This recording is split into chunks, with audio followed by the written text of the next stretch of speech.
I called my mother-in-law a bee-atch and my bills beat me to a pulp in front of my son. Now they are begging me to drop the charges but I won't. My wife had a huge extended family. And her mom Sharon was the matriarch. Her dad died in a workplace accident. And her mom got a lot of money. She was smart and invested and is doing well. All of Sharon's siblings and nieces/nephews look to her for advice on all major life decisions. She's paid for school and weddings and helped start businesses. My wife has 2 brothers who I always got along with. We would hang out independently of my wife a few times a year. We got married after 3 years and when my son was born Sharon bought us a house 3 blocks from hers. We had lived in a downtown loft-style apartment. And this was honestly a relief. But with the house came Sharon constantly being in my life. Coming into the house unannounced, unsolicited advice, and snide remarks at my expense. Eventually, we had a blow-up fight, and I moved my family across town to an apartment. My wife was pissed, and our relationship has deteriorated. Sharon hates me and has turned most of their family against me. I didn't see or attend her family events for over a year. My wife still saw her family, but because I wasn't invited and they were over 30 minutes away, it was much less. Sharon went from seeing her grandson almost every day to once a month, so her hate for me went through the roof. The incident, my wife had to work, and I was asked to take my son to his cousin's birthday party. The party was at Sharon's house, and if it weren't my son's first cousin,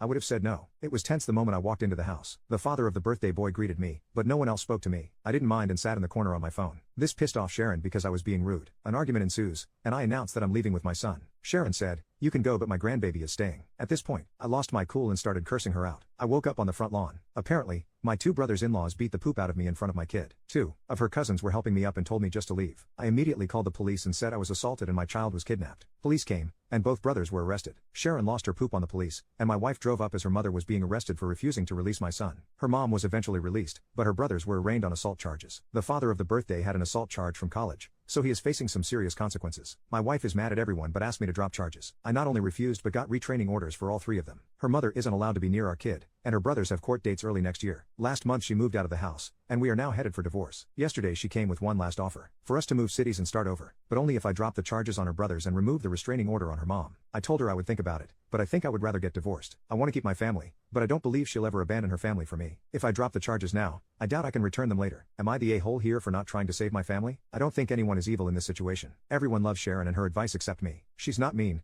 but we are polar opposites in many ways. My wife is the baby and only girl, so I'm sure that has much to do with our conflict. Sharon losing her poop on the police was uncharacteristic, and even I was surprised. My wife is a great mom and partner, but her inability to be independent of her mom's influence is our issue. She is mad at her brothers and isn't talking to them either. She's also mad at her mom for starting the argument and refusing to release our son. She's just trying to find a middle ground. I genuinely think she hopes a fresh start can save our marriage. Until we moved into that house, our relationship was good. As far as her brothers and the assault, I remember the first hit, but I was dazed immediately. The last thing I remember was flailing like a child while getting hit a few more times. What I don't remember is my kids screaming to stop hitting my daddy and then picking me up and dropping me on the lawn like trash. I have to acknowledge that my pride hurt more than my bruises. I genuinely liked both her brothers, and to be fair, "Fug you" and "bee-atch" came out of my mouth when I cursed out Sharon. I'm not 100% innocent. This is the South, so the police even said, "What did you expect to happen?" I don't know if I stopped pursuing this or if it would continue or not. Update: I moved back to the West Coast, where I am originally from. I decided to move forward with the divorce, so I moved home. Furthermore, I had nothing left for me in that city, as I only had a few friends, my son, and a lot of bad memories. My ex and son cried a lot the day I left, and that hurt my soul, but it was best for all parties involved. So I moved back home to be around my family and my support system. I got a good paying job, and I'll be subletting a 2-bedroom apartment starting next month. My son spent the holidays with me and I plan to see him on Easter. Going forward and laid out in our custody agreement, my son will stay with his mother until he is 12. I'll get him Easter and summer, and we'll switch Christmas and Thanksgiving every year. When he's 12 and needs a father figure, he'll come live with me until he is 18. I talk to my son every day on the phone for at least an hour, and I'll try to fly out there a few times a year. I can't shake the feeling that a piece of me is missing and wish it was just my son, but I miss my wife too, my ex-wife, so the divorce is basically settled, and I obviously didn't move away with her. In the end, she saw my post, saw the comments, and realized that she shouldn't have asked me to stop pursuing the case. She asked again, saying we could move and just get away from her family. Too much had happened, and our relationship was a shell of what it was. We both said and did things we forgave but can't forget. I wish this was a movie, and I could just say love conquers all, or fug her. She is evil, but that isn't real life. I'm torn between loving this person and knowing we aren't right for each other. While she didn't want to move forward with the divorce, she didn't fight me on it either. We were able to settle everything without lawyers and only use them for paperwork and fine details. We talk daily because of our son, and she says she is doing well, but the last time I FaceTimed her, I can tell she isn't eating. My sister said it's post-breakup hotness, whatever that means, but she looks sicker than hot. She hasn't spoken to her brothers since that day and blames them for a lot of what happened. She and Sharon's relationship is also very strained, and they barely talk as well. Ironically, she is hardly speaking to the family she was so desperately trying to keep together. I honestly wish she would talk to her family again because I worry about her a lot. People were very mean to my ex-wife, saying she was a terrible mother and wife. I think she lives for and would die for her family, and all her actions were to keep us together. She told me her two biggest regrets were moving into Sharon's house and moving out of our apartment. Those two actions caused most of our problems. She is a great mother to my child, and I will always have her back. The brothers, I didn't expect much as far as punishment in this case. They both pleaded out to a simple assault, which only had minimal consequences. Both brothers spent a night in jail, got fines and anger management. The older brother had a prior incident that I mentioned in the earlier post. It was a bar fight in his early 20s,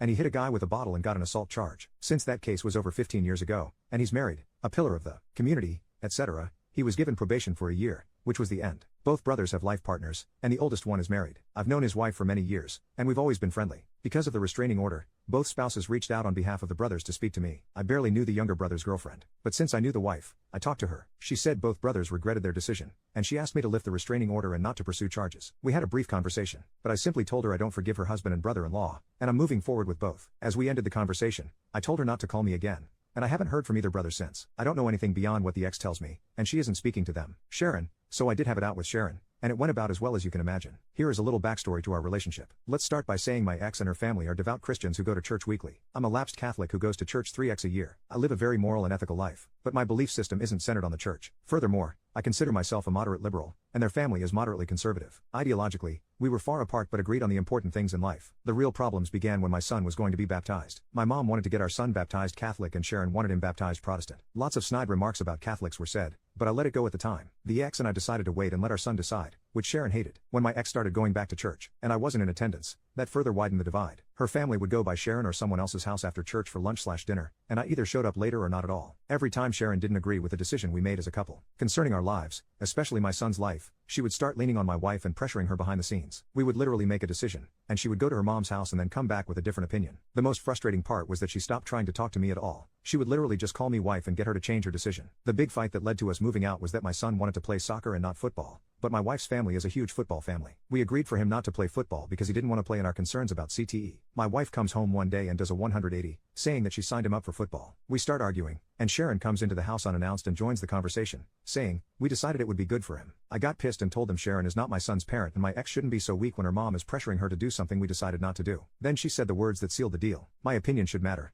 I bought the house. I started looking for a new apartment that night and never looked back. So when we talked, and neither of us raised our voices, it wasn't a nice conversation. I started and apologized for calling her a bee-atch, and she apologized for trying to keep my son without my permission. She flat out told me she wished my daughter had never met me and that I'd ruined her family. Her sons have criminal records now, and it's all my fault. She then started crying about not seeing my son and how she lost her only daughter. I told her she was manipulative and used her money to control the family, that she only didn't like me because she couldn't control my decision like her weak-willed family. I also told her she consistently overstepped her bounds regarding my child and marriage, and she put her selfish interest ahead of her daughter's happiness. After spending an hour, calling each other assholes in different ways, we ended things in the same place. In the end, I told my ex her mom could see my son because Sharon loves him unconditionally, and he loves her. Call me stupid, but family is a big part of your upbringing. My mom isn't around him enough, and every child needs a good grandma. The ex said she has been to a few family situations that were hard to avoid, but she leaves when her brothers come, and my son doesn't leave her side. Sharon has seen my son, and he has played with his cousin, but she's keeping him from the family for the time being. My son, he's having a hard time with everything. It's not the fight. He thinks we were wrestling. He misses me a lot and cries on some of our phone calls. He's in therapy, and all the sessions are about missing his dad and why we can't live together. It's been a few months, and it's slowly getting better, but we ruined his childhood, and I take my share of responsibility for that. Conclusion: in the end, everyone in their family read the original post, but because of divorce and assault cases, no one directly contacted me other than my ex. It wasn't a hit, to say the least, but I only care that it hurt my ex's feelings. I think seeing everything written out from my perspective opened her eyes. Obviously, some things were left out, and broad strokes were made to explain complex situations. In the end, she said I didn't lie, but she thinks I painted her family in a horrible light. We thought about writing a joint update, but we aren't talking enough about making that happen. I told my ex about this post and asked if she wanted to read it before I posted, and she told me to write whatever I wanted. Nobody won here.